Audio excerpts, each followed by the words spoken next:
Hello grade 11s. Today we will look at Faraday's law of induction. This law is one of the most important concepts of electricity. The generators that we use to make electricity and transformers that we use to distribute electricity work on this principle. Faraday's law looks at the way in which changing magnetic fields can cause current in wires. As the magnet moves into the solenoid, a potential difference is measured on the voltmeter. When the magnet is pulled out again, a potential difference is measured in the opposite direction. Faraday's law describes how potential difference, or EMF, is created and how much is created. It's a huge concept to understand. A changing magnetic field can induce EMF and a current. Michael Faraday was an English physicist working in the early 1800s. Faraday's big discovery happened in 1831. He discovered that a change in magnetic field creates an electric current. Faraday's experiment started with magnetic fields that did not change. This was the setup that he used. The setup did not induce current. It was only when he changed the magnetic fields that the current and voltage were induced. He discovered that the changes in the magnetic fields and the size of the field were related to the amount of current created. We already know that scientists use the term magnetic flux to describe the magnetic field through an area. Magnetic flux phi is the strength of the magnetic field B multiplied by the perpendicular surface area of the device. If the magnetic field is not perpendicular to the surface, the magnetic flux phi is equal to the product of the magnetic field B and the area A cos theta, where theta is the angle between B and the normal of the surface. The magnitude of the induced current is dependent on three factors. They are the speed with which the magnet field changes relative to the conducting wire, the strength of the magnet, and the number of windings on the solenoid. We can prove this with a few simulation programs. In this demonstration, the brightness of the light bulb is an indication of the strength of the induced current.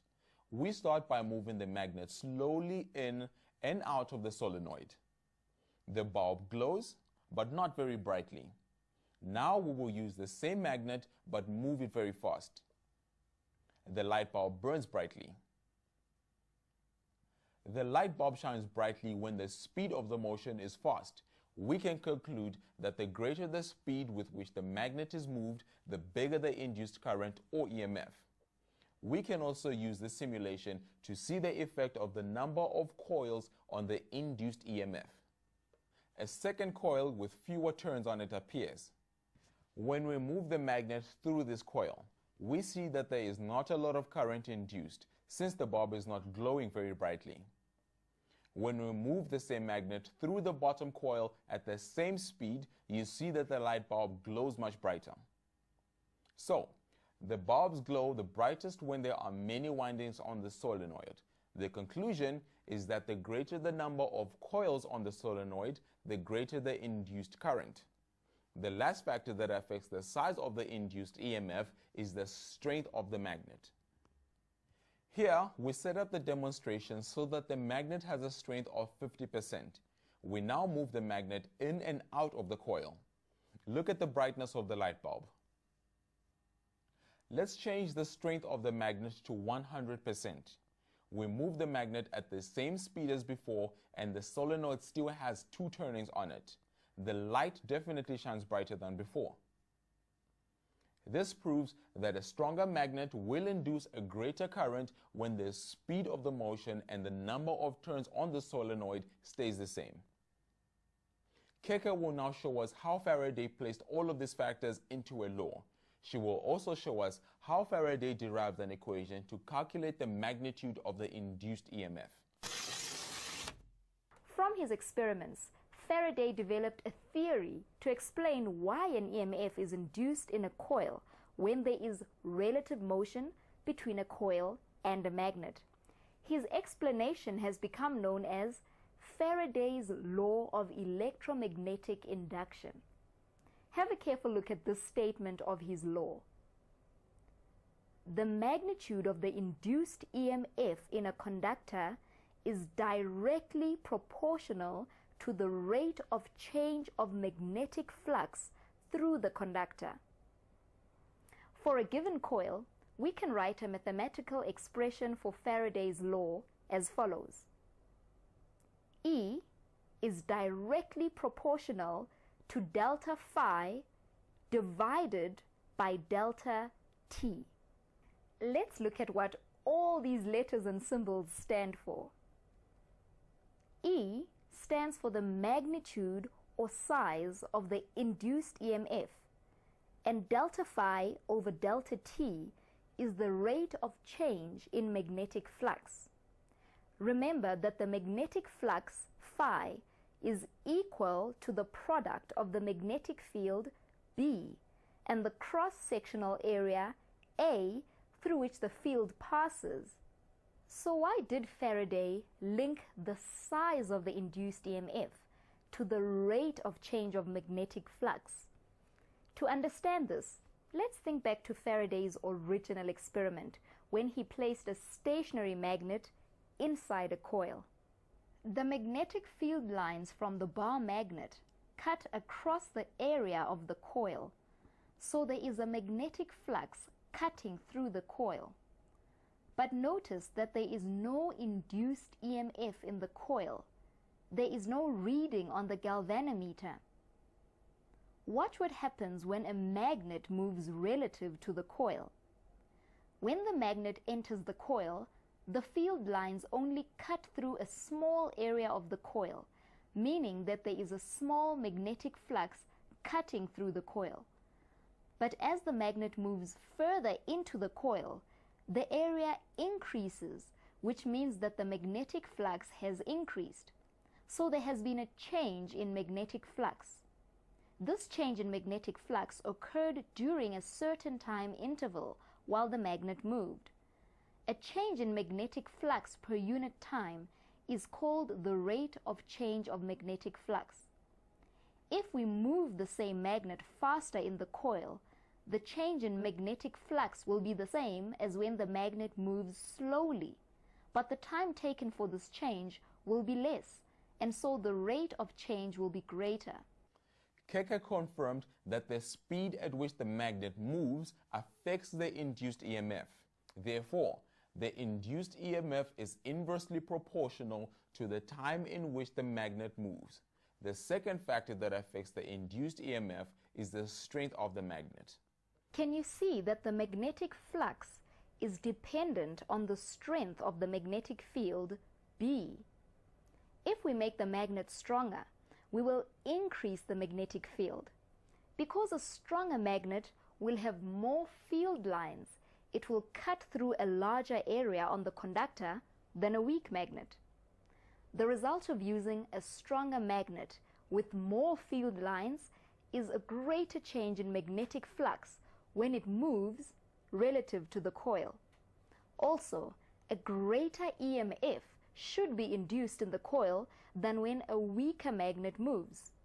The last factor that influences the magnitude of the induced EMF, according to Faraday, is the number of coils on the solenoid. Remember the simulation of the experiment we did earlier? Keke will show us how the number of coils fits into the equation. The number of turns in a coil is related to the size of the EMF induced in the coil. In this experiment, we have moved the same magnet through the two different coils in the same amount of time. So the rate of change of magnetic flux passing through each coil is the same in both coils. In this experiment, the rate of change of magnetic flux is a constant. We can therefore state that the size of the induced EMF is directly proportional to the number of turns N. These experiments have confirmed different types of relationships for induced EMF in a coil. Now we can combine the two relationships we have found and write an equation for Faraday's law as follows. E is equal to N times delta phi divided by delta T. E stands for the magnitude of the induced EMF, N the number of turns in the coil, and delta phi over delta T is the rate of the change in magnetic flux. Remember that the magnetic flux phi is equal to the product of the magnetic field B and the cross-sectional area A through which the field passes. To explain the direction of the induced EMF, we have to take Lenz's law into consideration again. According to this law, the direction of the current opposes the change in magnetic flux by creating its own magnetic field. Using the right-hand rule, we point our thumb in the opposite direction of the change in magnetic flux, and the direction in which our fingers curl indicates the direction in which current flows. This is built into the Faraday's law equation by placing a negative sign in front of the N, where N represents the number of turns or coils on the solenoid. Let's have another look at the complete equation. Remember, the E stands for the induced EMF. The N stands for the number of turns in a coil, and the delta phi over delta T stands for the rate of change in magnetic flux. I also want you to notice that there is a negative sign in front of the N.